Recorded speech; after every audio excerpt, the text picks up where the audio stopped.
Hello everyone, welcome or welcome back to my channel. My name is Taryn and this is Everything Gets Better. I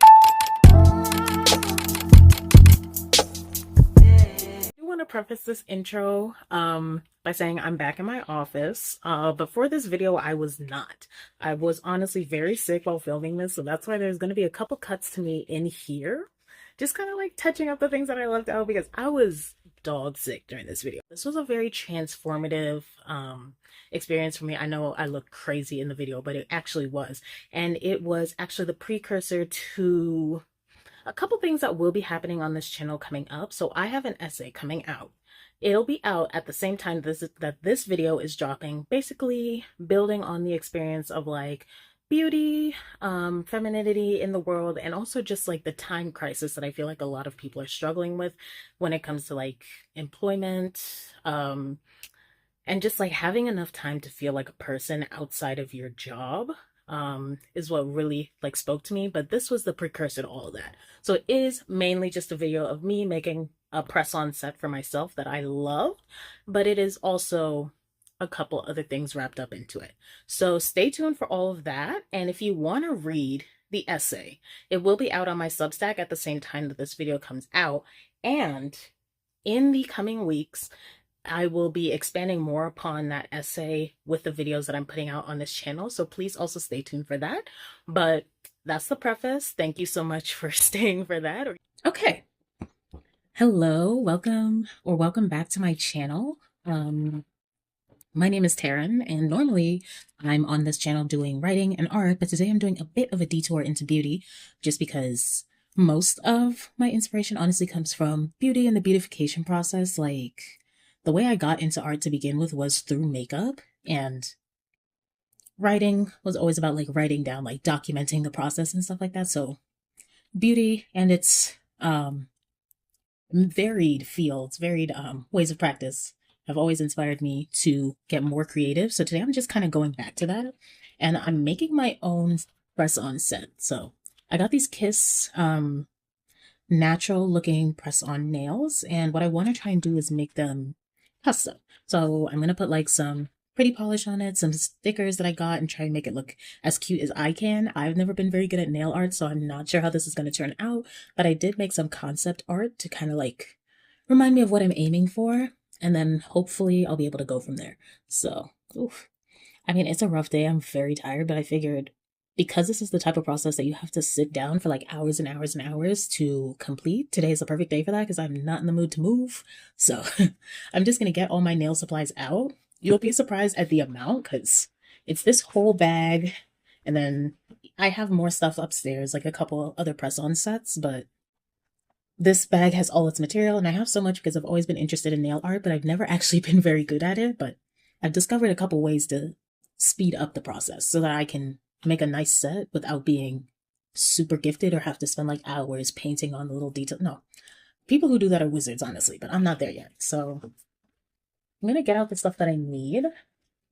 Nail rhinestones in here. I think I got this with like a nail polish like kit or set that I never used, so I didn't even have to buy those. And then I also have some glitter. I don't know if that's gonna be used or not, but I have so many nail brushes in here. My nail drill with one surviving drill tip, so this is all I can use for today.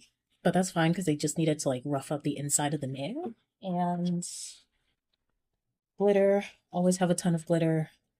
I think I'm going to use this light purple one because the look that I'm doing today is like a purple white type of look. So I'm going to take this purple powder. Hopefully it doesn't mess me up too much. I've never worked with a matte powder before, so I don't know, pray for me. And then I got my nail stands finally, so I can do art on them. Where's the other one? So I have two. So I can put like all 10 nails out. And I do have a custom set on right now, so I'm trying to wait for like the light to kind of catch it, but this was like a regular pair of press-ons, and I put like an iridescent coat of glitter and some polish on it to make it look like a little bit better. And that was like my first attempt. It took me 2 hours to paint the nails, get my nails prepped, and get it glued on, but these have been on for a week and a half now. And today I was trying to take them off and they wouldn't come off, so I'm a little bit scared, but that means that my technique for putting on press-ons is perfected. So I'm not going to complain about it. They're going to fall off on their own naturally. I'm just going to wait for that.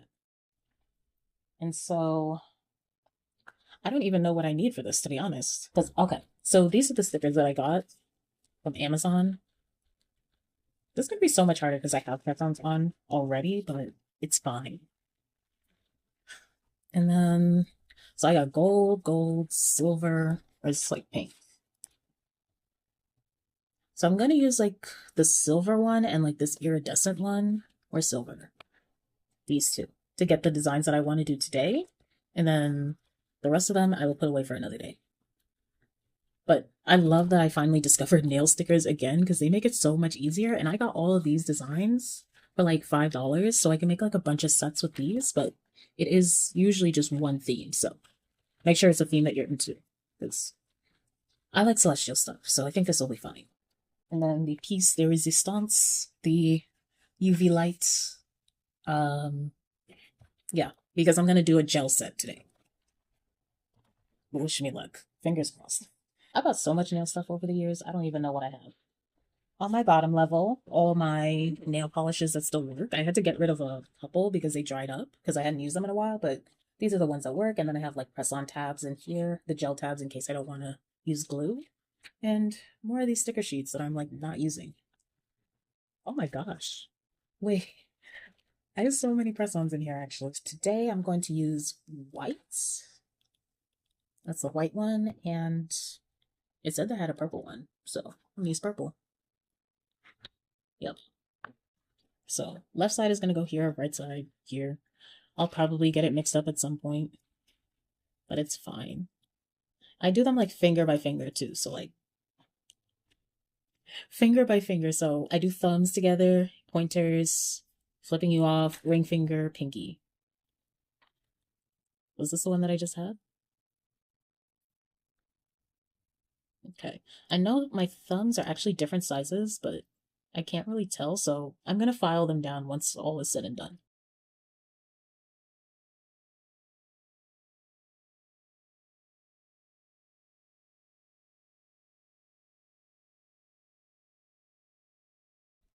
I got my sizes all picked out. I'm going to buff the inside of all of these little nails, and then I'm going to stack them on the thing to start decorating.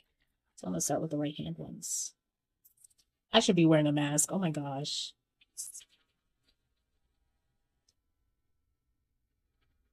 No, I'm going to go with the other mask because that's why. Well, done. Bruh. You're trying this out a little bit. This nail bit is also super old, so it's probably dull now and needs to be replaced. Which I would replace the nail bits because this is like the second set that I've gotten for this drill. So if it's still kicking, I'm gonna get another set for it and start doing my nails and other things. I don't just use this for nails. I've actually got the nail drill to do an art project, a tiny art project, but I also like to do nails. Wiping the inside of them with a little bit of rubbing alcohol once I'm done. I use 91% because it dries off super fast, so it doesn't like sink into the nail and disrupt it or anything. And it also won't destroy my nail polish, hopefully, but yeah. I got a good sanding on all of them, so after they're dry, I put them onto the stands and we're gonna start decorating. Oh gosh. So I guess I should get a bit more into what I was saying earlier about like beauty and art. Like for me, I feel like the process of getting pretty is very artful, so that like always inspired me. I think when I was younger, I didn't really know what was inspiring me to be like more creative. I just thought like, yeah, everybody likes to get beautiful and have fun and do cute things, which isn't necessarily true, but oh my gosh, for me, I find it to be like a very contemplative space. So it's just you and your work basically. It's like art. Like if you grew up like me, like without sisters, beauty maintenance and like regimens and stuff like that are pretty much a solo process. So doing those things solos like gives you more time to think about your own unique style, like really just get into your own face shape, um, the colors that you like, how you're feeling in the moment and stuff. And that's pretty important when you think about like for self-image, but it's also really important for like creative processes. So knowing what types of spaces you like to be in, I guess, if that makes sense. I would much rather be doing this in my bathroom, but there's only one and there's currently a war going on for it. So get the art that I made the other day so I can just like reference that. It is not good art by any means. Like it is not precise or anything, but it is a good guide for what I want the nails to look like in terms of like color and design. While one set is drying, one set will be painted. So I'm going to do a double coat on each one. I have white and purple. I'm gonna get started with that and my nail. So let me just get this plugged in. So I have 3 white nails, if I could get this open, and 2 purple. Ooh, I'm scared of gel polish. Oh my gosh. I hope this is a good brand. Okay. Not really leveling itself, which was my like worst fear. So I don't know. Maybe it's because it's white. You know, white polish is not very forgiving. And of course, that was the one that I chose to go with. Oh, okay. Okay. There was a little fiber on it. Okay, yeah. So you have to make sure that you get all the fibers off after you wipe it with the alcohol because it gets caught on the thing and it messes up the polish. Okay. Good to know for next time. So I guess, geez. Let me see if I can pull those out. Where's my tweezer? I gotta like do surgery on my polish to get these fibers out now. Oh my gosh. Okay. Maybe use like a cloth instead of cotton rounds when you're wiping them. That's never happened to me before. I normally use Q-tips, but I was like, that's a waste of Q-tips. I'll just use a cotton round today. But maybe next time I'll just waste the Q-tips because the Q-tips don't do that. Okay. And the nail polish is actually leveled out now. My painting technique is just very not spectacular. Could be better. Yeah, very meditative, very fun. I don't know. I have a lot of fun when I do this. That's why I'm always looking for DIY things instead of like searching up somebody who does like a certain, I guess, service, like beauty service. I want to learn how to do it myself just so I can stay home and feel like I'm pampering myself and make it fun. Okay. So, not as deep a purple as I was hoping for, but I'm pretty sure this is buildable. So, I'm gonna get this in the oven and go from there. Okay, so I am jumping in from the editing chair to just give Past Me a break. Like, oh my gosh, you see her smiling and stuff like that, but she is going through it right now. Like, I had such a bad headache, and playing with chemicals the way I did that day was not a good idea. But honestly, I'm attributing this day to like creative fever because right after I was going through this whole thing, and when I was talking about like meditative process, it really was a meditative process. Like, I was sitting there, I was just thinking about my life, and that really like spilled into the things that I wanted to create and like finding direction in that for me personally. So, to touch a bit more on what this specific instance was about, it's more like new beginnings or relearning something that you should have learned a long time ago. So, the name of the essay is The Art of Getting Ready. And in this essay, I basically describe or define getting ready and the art behind it as the resilience to practice upon yourself, even though you're in a very active or draining time in your life. And obviously, I feel like a lot of people have like a bit of a head start when it comes to mastering that sort of discipline within themselves because a lot of people were raised to honor themselves in their self practice and stuff like that to the point that it's intuitive and not something that has to be taught or practiced. But that's how any skill basically comes about, especially in artistry. One day you're a beginner, and then the next day you're at level 10, and then all of a sudden you're a master. And the things that come easily to you, like you look back on them and you possibly could remember the hardships that it took you to get to that space, but it also could have just been something that was a part of your life from the start and carefully weaved into how you perceive yourself in the world. In my perspective, or in my case specifically, and this was a very personal essay for me, I don't like getting personal, but I was basically saying how I place a lot of undue pride in like living life effortlessly. And when I say effortlessly, I don't mean like, oh my gosh, she just wakes up this way. I'm like effortlessly as in I'm doing everything but keeping my head above water. And somehow that's coming off to people as effortless. Like I'm still achieving things. I'm still put together. I'm still, I still show up, but I'm not fully there because I'm not in those instances that I was showing up. I wasn't prepared to be myself and also do the tasks that were required of me. So in a battle of like picking and choosing which one I wanted to do, I would always choose the task rather than choosing myself. And that's just like a brief like summary. There's like way more to it than that, but that is the like logistics or like what was sprouted from this whole session of doing nails. And this took me 2 hours to do. I'm surprised I managed to cut it down so short, but rest assured, this was really the only activity I could have, this was really an activity I only could have done while I was sick. And I had the patience to sit down and say, hey, you need to take care of yourself. So you need to be stationary. So you need to not go outside and do whatever it is that people are asking of you. And you need to like just sweat it out basically. And if I hadn't done that for myself, I wouldn't be at level 10 today. Like I feel like this one session actually boosted my creative process by 10 times. Literally by just sitting down when I was sick instead of going out and doing what other people wanted me to do. I don't believe I touched on this in my essay, so this is going to be like a bit of a YouTube exclusive, but in my opinion, people who were born with this intuitive sense, I don't really think like there's such a thing as being ahead or behind as long as you get to the same goalpost of like honoring yourself and, you know, just treating yourself like a person, being like in community with yourself. As long as you get to that goal, it doesn't matter what age, I think you've made it. But the earlier, the better.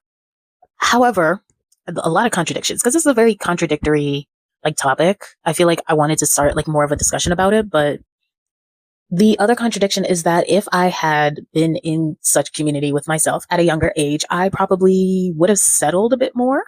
Like there is a benefit to being hungry, especially if you want big things, but there is a deterioration that comes from using yourself as currency to get those things, or using your time with yourself as currency to get those things. So I don't know if there's a healthy balance. I don't think getting yourself ready actually detracts from, I guess, your drive, but it does detract from the time you spend on your career. So there's a healthy balance. There's seasons in life, and you know, this isn't the most pressing issue, but it was what was weighing on me at the time, and I just wanted to take some time to honor that. Okay, so I finished decorating, kinda. So this is the right hand designs. Let me see if I could get that in better.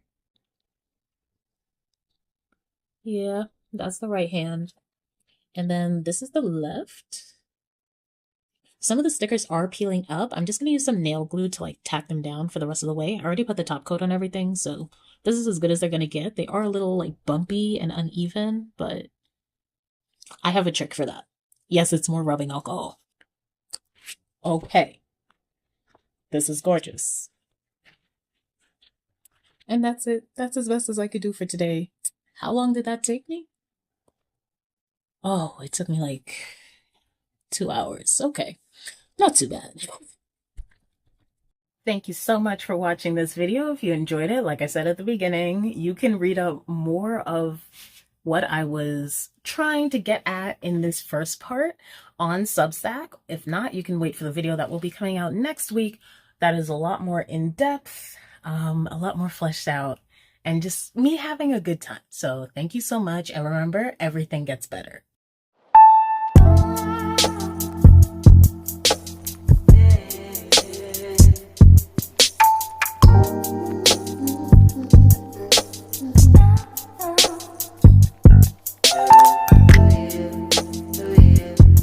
I'm nervous.